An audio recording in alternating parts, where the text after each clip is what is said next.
Hello, welcome to study सत्ता। अगर आप जेटेट न्यूज या फिर झारखंड सहायक अध्यापक एग्जाम की तैयारी कर रहे हैं या फिर BPSC teaching recruitment exam, BPSC PGT geography की तैयारी कर रहे हैं तो ये वीडियो आपके लिए बहुत यूजफुल है। आज हम लोग क्लास 11th स्टैंडर्ड वर्ल्ड पे जो है बुक 1 का ज्योग्राफी चैप्टर 2 पृथ्वी की उत्पत्ति एवं विकास को पढ़ेंगे। इस चैप्टर का जो भी इम्पोर्टेंट पॉइंट्स है और समरी है उसका मैंने आज वीडियो बनाया है। तो चलिए शुरू करते हैं। शुरू करने से पहले आपसे रिक्वेस्ट है कि अगर आप इस चैनल में नए हैं तो चैनल को जरूर से जरूर सब्सक्राइब कर लीजिए। वीडियो पसंद आता है तो इसे लाइक करें, शेयर करें और जो है अपना सुझाव कमेंट बॉक्स में जरूर लिखें। हमें आपके सपोर्ट की जरूरत है, इसलिए चैनल को जरूर से जरूर सब्सक्राइब कर लीजिए। तो सबसे पहले क्या है कि पृथ्वी की उत्पत्ति जो है कैसे हुई थी। जब पृथ्वी की उत्पत्ति के विषय में जो है हमें जानकारी प्राप्त करने के लिए हम मानव को एक लंबे समय से प्रयत्नशील रहना पड़ा है या फिर रहे हैं हम लोग। और पृथ्वी की उत्पत्ति के संबंध में विभिन्न वैज्ञानिकों एवं दार्शनिकों ने क्या है कि समय समय पर अनेक मतों का प्रतिपादन भी किया है। और जो ये मत है वो ऐतिहासिक दृष्टि से भी महत्वपूर्ण है और वैज्ञानिक दृष्टि से भी। और जब ये क्या है कि ये पूर्ण सत्य नहीं भी है फिर भी महत्वपूर्ण है।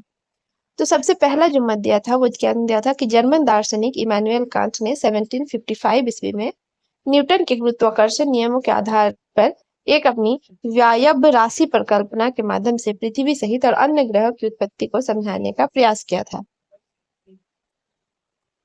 और सन 1796 में क्या होता है कि फ्रांस के ही एक ज्योतिषी और गणितज्ञ थे जिनका नाम क्या था, लाप्लेस था। उन्होंने कांट की जो परिकल्पना थी उसमें संशोधन प्रस्तुत किया और इसे ही क्या है कि निहारिका परिकल्पना के नाम से जाना जाता है। तो ये कब आया था, 1796 में। तो ये दोनों क्वेश्चन जो है बहुत पूछा जाता है कि जो सबसे पहले जो है पृथ्वी का वायव्य राशि परिकल्पना का जो अवधारणा है वो किसने दिया था, तो जर्मन दार्शनिक इमानुएल कांट ने 1755 में। और ये किस पे बेस्ड था, न्यूटन के गुरुत्वाकर्षण का जो नियम है, ग्रेविटेशनल लॉ जो है उस पे बेस्ड था। और उसके कुछ सालों बाद 1796 में फ्रांसीसी ज्योतिषी और गणितज्ञ लाप्लेस ने कांट की परिकल्पना में क्या किया, उसको मॉडिफाई किया, उसमें कुछ सुधार या संशोधन प्रस्तुत किया और उसने एक नई परिकल्पना दी। उसका नाम क्या था, निहारिका परिकल्पना। और लाप्लेस की निहारिका परिकल्पना किस पे बेस्ड था कि उसके अनुसार ग्रहों की जो उत्पत्ति थी वो धीमी गति से घूमते हुए पदार्थों की क्या है कि घूमते हुए पदार्थों के बादल से हुई है।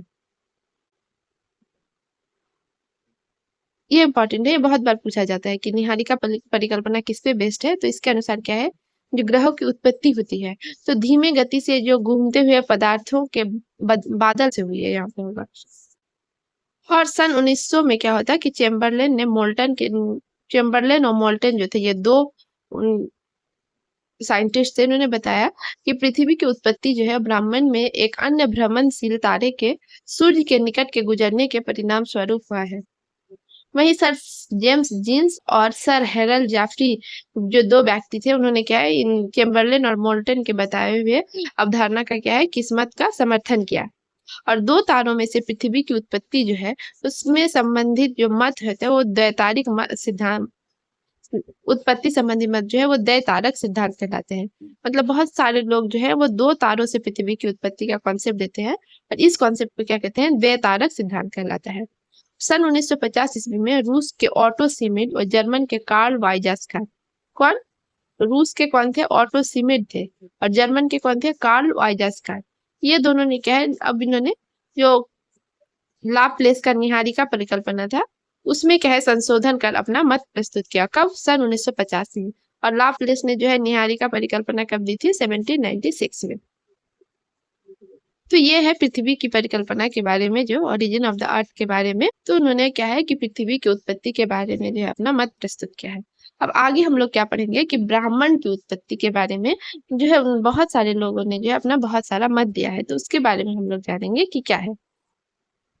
तो ब्राह्मण की जो उत्पत्ति हुई, ओरिजिन ऑफ द यूनिवर्स, ये कैसे हुआ। तो वर्तमान समय में ब्राह्मण की उत्पत्ति के संबंध में सर्वमान्य सिद्धांत जो है वो क्या है, बिग बैंग का सिद्धांत चलता है। कौन सा सिद्धांत चलता है, बिग बैंग का सिद्धांत। और इसे विस्तारित ब्राह्मण परिकल्पना के नाम से भी जाना जाता है। बिग बैंग का सिद्धांत का प्रतिपादन का श्रेय किसको जाता है, एडविन हबल को जाता है ना। और जिससे क्या है कि 1920 में ये बताया गया कि ब्राह्मण का जो है वो निरंतर विस्तार हो रहा है तथा समय बीतने के साथ साथ आकाश गंगाएं जो है एक दूसरे से दूर होती जा रही है। बिग बैंग सिद्धांत के अनुसार ब्रह्मांड का जो विस्तार है वो 3 अवस्थाओं में पहुंचा हुआ है, जो कि निम्न प्रकार है। तो बिग बैंग के सिद्धांत के अनुसार ब्रह्मांड का क्या है कि जो विस्तार हुआ है, जो विकास हुआ है, वो कितने अवस्था में हुआ है? 3 अवस्था में हुआ।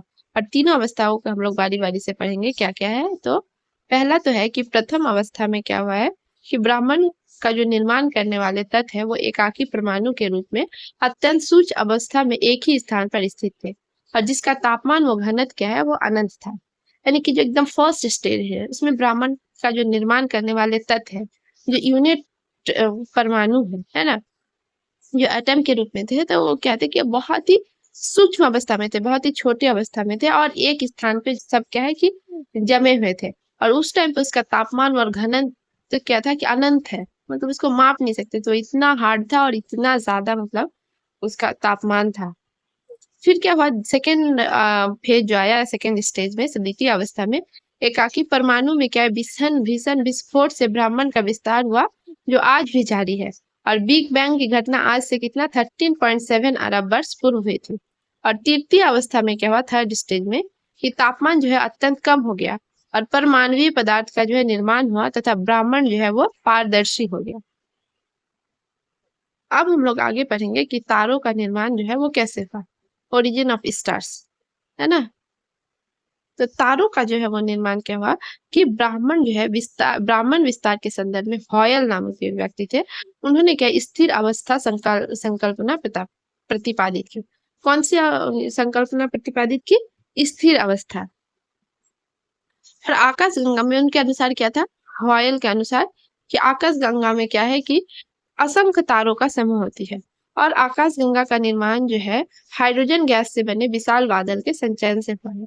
और इसे ही क्या कहा गया है, जो हाइड्रोजन गैस का जो विशाल बादल बना, इसे ही क्या कहा गया है कि निहारिका कहा गया है।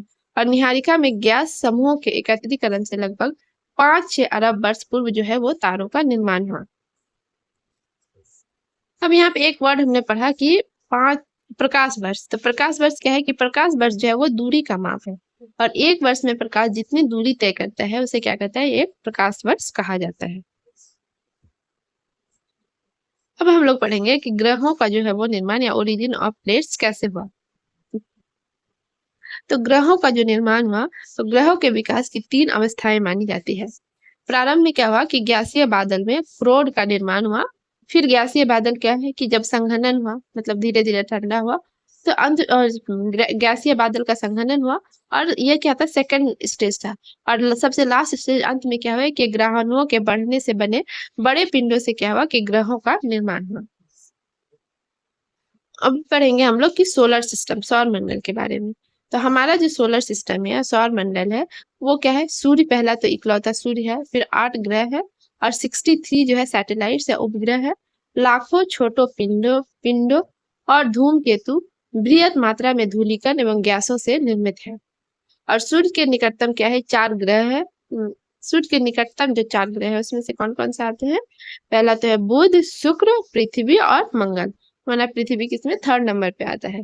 और ये सब किसमें, भीतरी एवं पार्थिव ग्रह तथा 4 अन्य ग्रह जो है वो, जिसमें बृहस्पति, शनि, अरुण और वरुण, जिसे बाह्य या जीवियन ग्रह कहलाते हैं।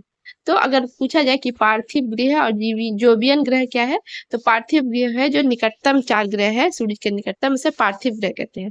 कौन कौन से है? बुध, शुक्र, पृथ्वी, मंगल। और बाकी जो 4 ग्रह है जो सूर्य से दूर है, जिसमें कौन कौन से आते हैं, पृथ्वी, शनि, अरुण और वरुण, ये किस में आते हैं, जोवियन ग्रह कहलाते हैं। अब पढ़ेंगे हम लोग कि चंद्रमा के बारे में, कि चंद्रमा क्या है। तो चंद्रमा जो है पृथ्वी का एकमात्र प्राकृतिक उपग्रह है, और इसकी उत्पत्ति कितना, लगभग 4.44 अरब वर्ष पूर्व पृथ्वी व एक बड़े आकार के पिंड के टकराने से मानी जाती है। और इस टकराव को क्या कहा जाता है, द बिग स्प्लैट कहा जाता है। तो पृथ्वी की, अब हम लोग पढ़ेंगे पृथ्वी की उत्पत्ति के बारे में, कि पृथ्वी की जो है उत्पत्ति वो कैसे हुई थी, ओरिजिन ऑफ अर्थ। तो पृथ्वी की उत्पत्ति क्या है, सूर्य से अलग हुए पदार्थ के शीतलन और संकुचन से मानी जाती है।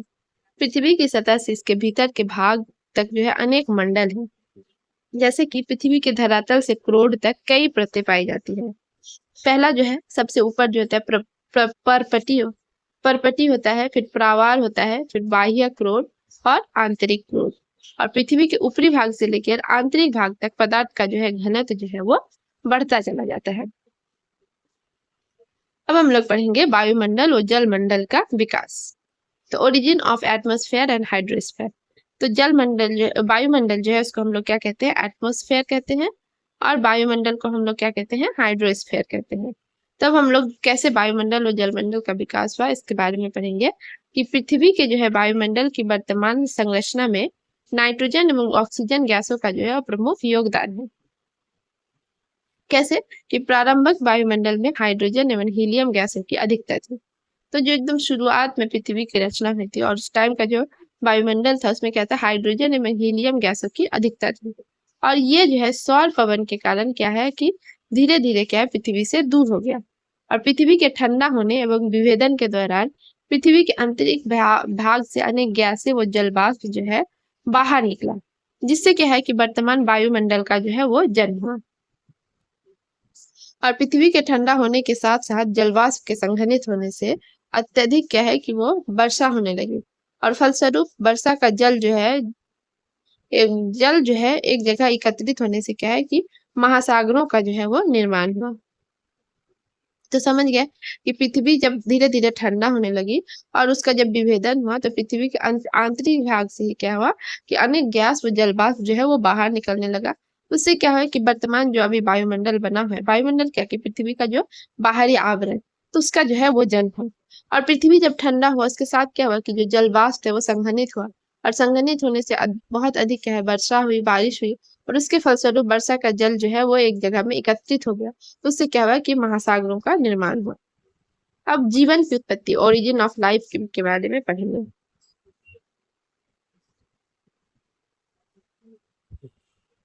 तो पृथ्वी की उत्पत्ति का अंतिम चरण जो है उसमें जीवन की उत्पत्ति एवं विकास से संबंधित है। तो जो सबसे लास्ट स्टेज है पृथ्वी की उत्पत्ति का, तो उसमें क्या है, जीवन की उत्पत्ति एवं विकास है। और पृथ्वी पर जीवों का विकास जो है वो लगभग 380 करोड़ वर्ष पूर्व माना जाता है। तो पृथ्वी पर जो जीवों का विकास हुआ वो कितना हुआ कि 300 करोड़ वर्ष पूर्व माना जाता है इसका विकास।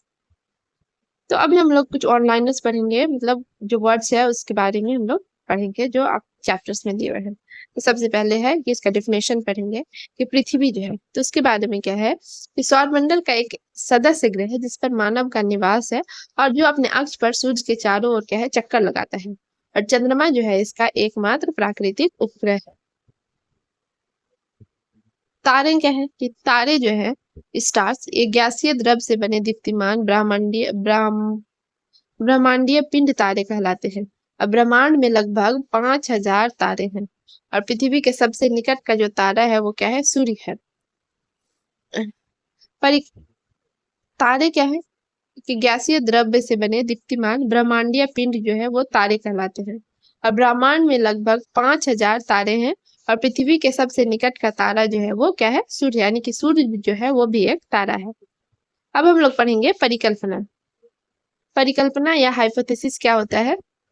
तो परिकल्पना या हाइपोथेसिस जो होता है तो प्राकृतिक विश्व के संबंध में एक अनुमान को ही क्या है, हाइपोथेसिस कहा जाता है। तो प्राकृतिक विश्व के संबंध में जो एक अनुमान है जिसे परीक्षण एवं प्रयोगों के द्वारा स्वीकारा या नकारा जा सकता है, परिकल्पना या अवधारणा या संकल्पना कहलाती है। निहारिका क्या है, निहारिका या नेबुला, जो सबसे पहले हम लोगों ने पढ़ा था निहारिका परिकल्पना, जिसने लाप्लेस ने दिया था। तो इसकी क्या है, निहारिका क्या है, तो धूलि एवं गैसों का बादल, जिसे क्या कहते हैं, गैसों का बादल को क्या कहते हैं, नेबुला या निहारिका कहलाता है। ब्रह्मांड क्या है, यूनिवर्स। तो ब्रह्मांड या यूनिवर्स जो है, ब्रह्मांड वो अनंत आकाश है जिनमें असंख्य तारे, ग्रह, सूर्य, पृथ्वी एवं चंद्रमा आदि जो है वो सम्मिलित है। और ब्रह्मांड को ही एंग्ल भाषा में क्या है, कॉस्मोस कहा जाता है। तो कॉस्मोस को ही क्या है इंग्लिश में जो है ब्रह्मांड, या फिर ब्राह्मण को ही इंग्लिश में क्या है, कॉस्मोस कहा जाता है। अब हम लोग आगे पढ़ेंगे एक इम्पॉर्टेंट फैक्ट कि गुरुत्वाकर्षण बल या ग्रेविटेशनल फोर्स है ना, जिसके थ्रू से ही क्या हुआ था कि सबसे पहला जो किसने लाया था, गुरुत्वाकर्षण बल ही है। ये न्यूटन ने गुरुत्वाकर्षण बल के बारे में सबसे पहले बताया था। और फिर गुरुत्वाकर्षण बल के बेसिस पर ही स्टडी करके 1755 में क्या किसने, इमानुएल कांट ने क्या वायव्य राशि पर परिकल्पना दिया था, तो याद है ना। तो इसमें गुरुत्वाकर्षण बल में क्या था कि विश्व में जो है समस्त वस्तुएं चाहे वे छोटी हो या बड़ी हो एक दूसरे के ऊपर बल लगाती है, और ये क्या कहती है, गुरुत्वाकर्षण बल कहलाती है। अब हम लोग पढ़ेंगे सूर्य के बारे में कि सूर्य या सन क्या होता है। तो ये आकाश में स्थित असंख्य तारों में से एक तारा है तथा सौर मंडल का जो है एक प्रमुख सदस्य है। और सूर्य से ही क्या है कि सौर मंडल के ग्रह एवं उपग्रहों की जो है वो उत्पत्ति हुई है। और ये जो है एक धधकता हुआ आग का गोला है, और इसकी जो है सतह का औसत तापमान कितना है, 6000 डिग्री सेंटीग्रेड है। तो अब हम लोग दैतारक सिद्धांत या बाइनरी थ्योरीज के बारे में जानेंगे कि क्या है।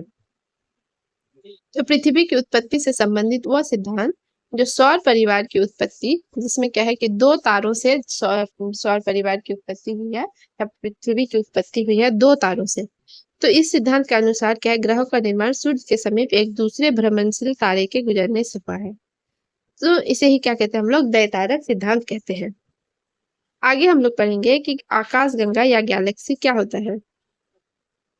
तारों के विशाल समूह को क्या कहते हैं, आकाश गंगा या मंदाकिनी कहते हैं। और इसमें से प्रत्येक तारा का जो है अपना एक स्वतंत्र परिवार होता है। प्रकाश वर्ष क्या है कि यह दूरी मापने की जो है ये बड़ी इकाई है, और प्रकाश की गति जो है वो 3 लाख किलोमीटर प्रति सेकंड है। और एक वर्ष में प्रकाश जितनी दूरी तय करेगा वह एक प्रकाश वर्ष होगा, यानी कि यह क्या है 9.461 मल्टीप्लाई इंटू 1012 किलोमीटर के बराबर होगा। प्लैनेट क्या होता है, ग्रह या प्लैनेट। तो प्लैनेट क्या है कि ऐसा आकाशीय पिंड होता है जो किसी तारों के चारों ओर चक्कर लगाता है तथा उससे छोटा होता है। और सौर मंडल में ऐसे ही क्या है कि गढ़ से छोटे छोटे छोटे 8 ग्रह हैं। और ग्रहाणु क्या है, ग्रहाणु जो है वह प्लैनेट, ग्रहाणु क्या है, तो ग्रहाणु जो है वो प्लैनेट सिमाल यानी कि ग्रहों की उत्पत्ति से पूर्व ब्रह्मांड में बिखरे छोटे छोटे धूलिकणों जैसे आकृति वाले कण ग्रहाणुओं के एकत्रित होने से ही पृथ्वी की रचना हुई है। ससंजन या कोहेशन क्या है, तो अणुओं में परस्पर आकर्षण की प्रक्रिया जो है वो ससंजन कहलाती है। वहीं संगठन या कोलिजन क्या होती है, तो छोटे छोटे पिंडों से बड़े पिंड बनने की प्रक्रिया क्या कहती है, संघट्टन या कोलिजन कहलाती है। सौर मंडल या सोलर सिस्टम क्या है, तो सूर्य एवं इसके परिवार को क्या है कि सौर मंडल कहा जाता है। इसमें तारे, धूमकेतु, क्षुद्र ग्रह आदि जो है वो शामिल होते हैं। उपग्रह या सैटेलाइट क्या है कि ग्रह के चारों ओर चक्कर लगाने वाली प्राकृतिक आकाशीय पिंड को क्या कहते हैं, उपग्रह कहलाते हैं। क्षुद्र ग्रह क्या है कि एस्टेरॉइड्स, तो सूर्य का परिक्रमण करने वाले मंगल तथा बृहस्पति की कक्षाओं के मध्य के छोटे छोटे ग्रहों को क्या है, क्षुद्र ग्रह कहते हैं। और सभी क्षुद्र ग्रह जो है वो अनियमित आकार के होते हैं। इनकी संख्या जो है लगभग 4500 है। धूमकेतु क्या है या कॉमेट्स, तो धूमकेतु कॉमेट्स क्या है कि आकाश में कभी कभी एवं सिर एवं एक पूंछ के आकार का एक तारा दिखाई पड़ता है। इसे ही क्या कहते हैं, धूमकेतु अथवा पुच्छल तारा कहते हैं। ये आकाशीय धूल, बर्फ और गैस का वो पिंड है जो सूर्य के चारों ओर घूमते रहते हैं। तो ये सारे क्या होते हैं कि धूमकेतु या पुच्छल तारे कहते हैं, मतलब पूंछ वाला तारा पुच्छल तारा कहलाता है। इंग्लिश में इसको क्या कहते हैं, कॉमेट्स कहते हैं। पार्थिव ग्रह क्या कहते हैं कि टेरेस्ट्रियल प्लैनेट। पृथ्वी, शुक्र, बुध, शुक्र, पृथ्वी, मंगल, ये सब क्या है, पार्थिव या भीतरी ग्रह कहलाते हैं। और ये ग्रह क्या है, सूर्य और क्षुद्र ग्रहों की पट्टी के मध्य जो है वो स्थित है। यानी सूर्य के निकटतम जो 4 ग्रह है वो क्या है, टेरेस्ट्रियल प्लैनेट या पार्थिव ग्रह कहलाते हैं। आगे पढ़ेंगे हम लोग जोवियन प्लैनेट के बारे में कि जोवियन प्लैनेट क्या है। तो बृहस्पति, शनि, अरुण और वरुण जो है वो क्या है, जोवियन ग्रह कहलाते हैं, मतलब जो एक्सटीरियर 4 है। और ये ग्रह क्या है, गैस से बने विशाल आकार में है। तो क्षुद्र ग्रहों की पट्टियों में जो है वो पार्थिव ग्रह है, और जो गैस से बने विशाल आकार में है वो क्या है, जोवियन प्लैनेट है। अब हम लोग पढ़ेंगे वायुमंडल के बारे में कि एटमॉस्फेयर जो है वो क्या होता है। तो वायुमंडल जो है वो पृथ्वी के क्या है कि पृथ्वी के चारों ओर कई सौ किलोमीटर की मोटाई में व्याप्त जो गैसीय आवरण है उसी को क्या है, वायुमंडल कहा जाता है। और खगोलीय पिंड या सेलेस्टियल ऑब्जेक्ट क्या है, जिसमें क्या है तारे, ग्रह, चंद्रमा और आकाश के बहुत से अन्य अन्य पिंड जो है वो खगोलीय पिंड कहलाते हैं। चंद्रमा क्या है, मून। तो पृथ्वी का जो है एकमात्र प्राकृतिक उपग्रह जो क्या है पृथ्वी के चारों ओर चक्कर लगा रहा है, और ये पृथ्वी से लगभग क्या है 3,84,000 किलोमीटर दूर है, और इसकी घूर्णन और परिक्रमण की अवधि जो है 27.32 ये जो है दिन जो है वो चक्कर लगाती है। और कितना दूर है, 3,84,000 किलोमीटर दूर है। तो अगर चंद्रमा प्राकृतिक उपग्रह है तो प्राकृतिक उपग्रह अब क्या होता है, तो किसी ऐसे पिंड को जो किसी अन्य मुख्य पिंड की परिक्रमा करते हैं उसे क्या कहते हैं, उपग्रह कहते हैं।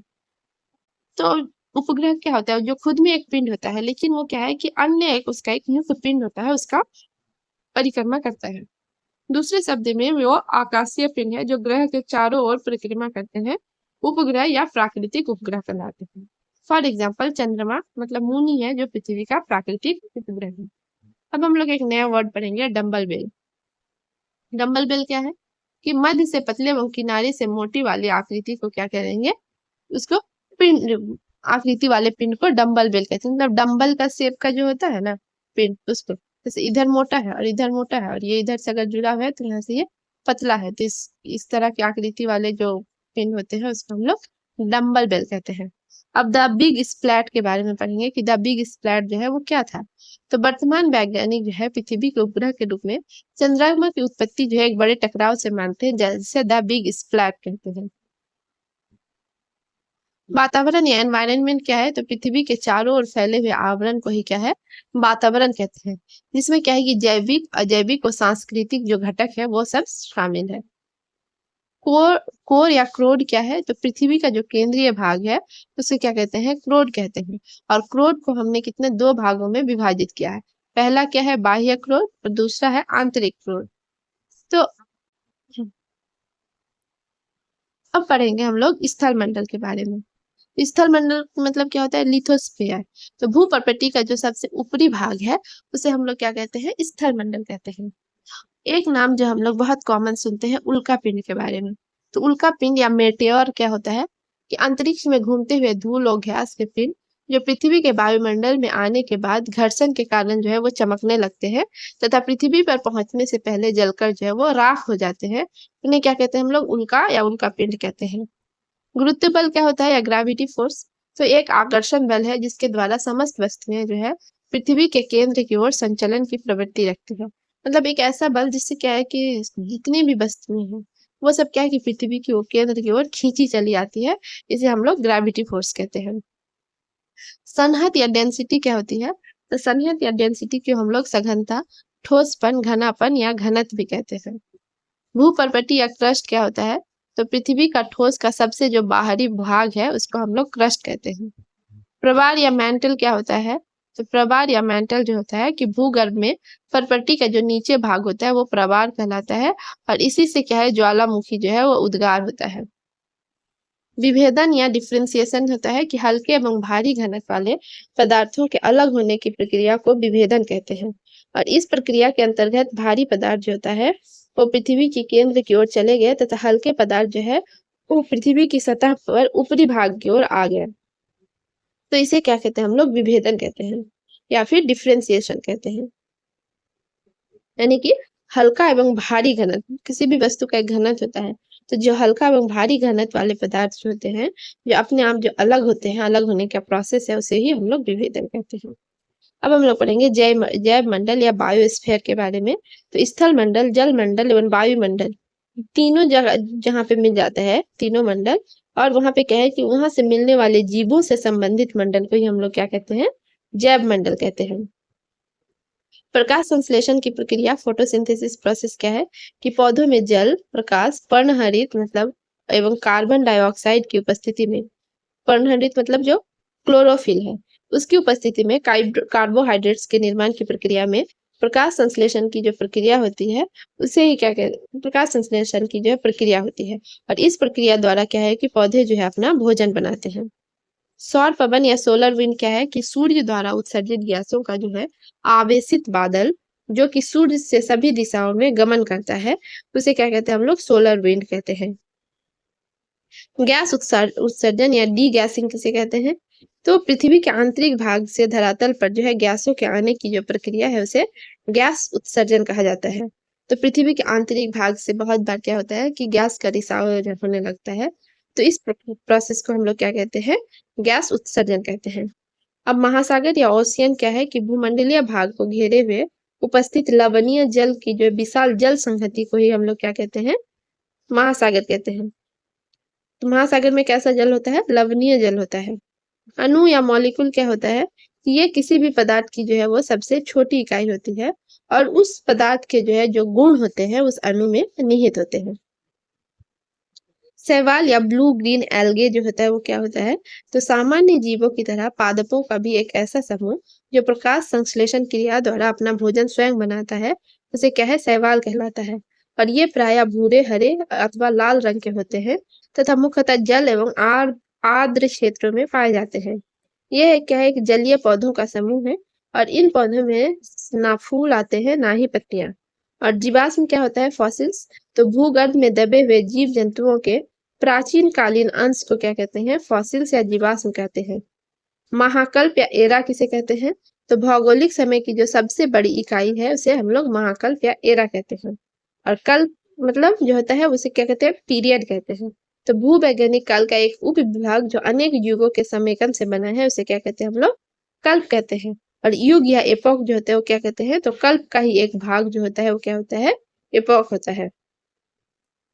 तो ये जो है यहाँ पे हम लोग का जो ऑनलाइन समरी है और नोट्स है वो इस चैप्टर का वहीं पे एंड हो रहा है।